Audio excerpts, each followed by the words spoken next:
हमें सारा खेत जोतना है और फिर कल हमें श्यामू चाचा का भी खेत जोतना है। हल्कू बहुत ही ज्यादा मेहनती किसान था। वो दिन भर अपनी बैलों के साथ मिलकर दूसरों का खेत जोता करता था। वो अपना गुजारा इसी काम से करता था। बाप रे बाप, इतनी कड़कती धूप में तो मेरे पैर आगे ही नहीं बढ़ रहे हैं। चलो थोड़ा सा पानी पी लेता हूँ, फिर आराम से खेत की जुताई करूँगा। हल्कू आराम से पेड़ की छांव में बैठकर पानी पीने लगता है। ओहो, पानी पीने के बाद तो मेरा मन थोड़ा सा आराम करने को कह रहा है।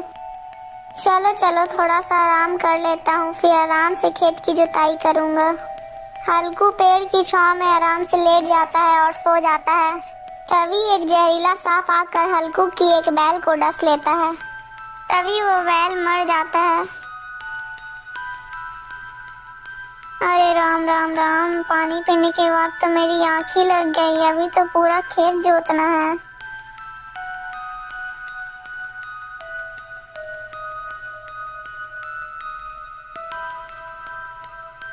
अरे ये क्या हो गया मेरी बैल को? अरे मेरे बैल को तो किसी जहरीले सांप ने काट लिया है। अब मैं क्या करूँगा? अपनी रोजी रोटी कैसे चलाऊंगा? हे ऊपर वाले, ये तूने क्या कर दिया? अब मैं किससे मदद मांगूंगा? बैल की मरने की वजह से हल्कू बिलख बिलख कर रोने लगता है। तभी वहाँ से एक साधु गुजरता है। क्या बात है पुत्र, तुम क्यों रो रहे हो? बाबा मैं आपको क्या बताऊं, मेरा नाम हल्कू है और मेरे पास 2 बैल हैं। इन दोनों बैलों के अलावा मेरा इस दुनिया में और कोई नहीं है। इन दोनों बैलों के सहारे मैं मजदूरी कर कर अपना पेट पालता हूँ, लेकिन आज मेरे एक बैल मर गए हैं, किसी सांप ने काट लिया। अब मैं क्या करूँगा बाबा? अपना एक बैल मैं कहाँ से लाऊंगा? बेटा तुम परेशान मत हो, मैं तुम्हारे बैल को जीवित तो नहीं कर सकता, लेकिन मैं नियति को भी नहीं बदल सकता। इसलिए मैं तुम्हें एक जादुई थाली जरूर दे सकता हूँ। इस थाली की मदद से जो भी तुम खाने की वस्तु मांगोगे तो तुम्हें वो वस्तु मिल जाएगी। यह सब सुनकर हल्कू बहुत ही ज्यादा खुश हो जाता है। फिर साधु उसे एक जादुई थाली देता है। तब हल्कू अपने घर की ओर निकल जाता है।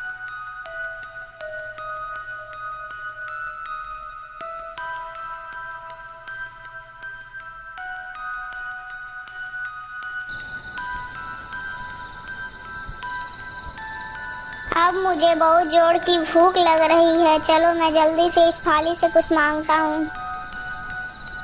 हे जादुई थाली, मुझे बहुत जोर की भूख लग रही है, मुझे जल्दी से दाल चावल दे दो।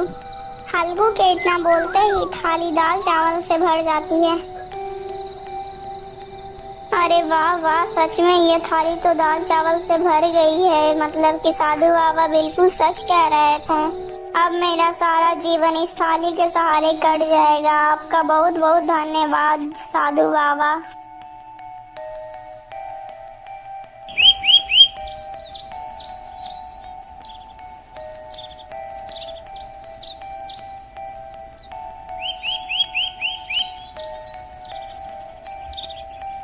अरे घनश्याम भैया, ये हल्कू किसान तो कहीं गांव में दिखाई ही नहीं देता है। मुझे तो अपना खेत जोतवाना था, लेकिन हल्कू का तो कुछ अता पता ही नहीं है। अरे रामलाल भाई, आप ये कैसी बातें कर रहे हैं? हल्कू ने तो जुताई का काम बंद कर दिया है। जब से उसका एक बैल मर गया है तब से वो तो अपनी घर से बाहर ही नहीं निकलता है। फिर घनश्याम हल्कू की सारी बातें रामलाल को बताता है।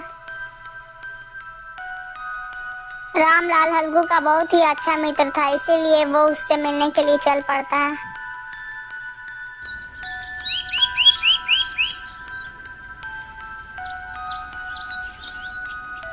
अरे हल्कू भाई, तुम कहाँ हो? देखो मैं तुमसे मिलने के लिए आया हूँ। अरे ये कौन मुझे बुला रहा है? चलो चलकर देखता हूँ। अरे मित्र, बोली कैसे आना हुआ मित्र? और तुम बाहर ही खड़े हो, चलो अंदर चलते हैं। बोलो मित्र, तुम्हारा यहाँ आना कैसे हुआ? अरे भाई, मैं तुम्हें क्या बताऊँ, मुझे अपना खेत जुतवाना था। तो इसीलिए मैं तुम्हारे पास आया था। मुझे तुम्हारे बैल के बारे में पता चला, मुझे उसके बारे में पता चल के बहुत दुख हुआ मित्र, लेकिन भाई होने को कौन टाल सकता है। अच्छा ठीक है भाई, अब मैं चलता हूँ। मैं किसी और को खेत की जुताई के लिए ढूंढता हूँ। अरे रामलाल भाई, आप तो मेरे घर कितने दिन के बाद आए हैं, तो कुछ खा पी लीजिए, उसके बाद जाइएगा। अरे जिसके खुद का खाने का ठिकाना ना हो वो मुझे क्या खिला सकता है। क्या हुआ मित्र, तुम ऐसे चुपचाप क्यों बैठ गए? तुम क्या सोच रहे हो? बताओ ना, तुम्हें क्या खाना है? मित्र वैसे तो मेरा मन दही और जलेबी खाने का मन कर रहा है, लेकिन मेरी किस्मत में कहाँ है दही और जलेबी। रामलाल भाई आप चिंता मत करिए, मैं आपके लिए दही और जलेबी लेकर आता हूँ। इतना कहकर हल्कू तुरंत ही अपनी जादुई थाली के पास जाता है। हे जादुई थाली, मुझे दही और जलेबी दे दो।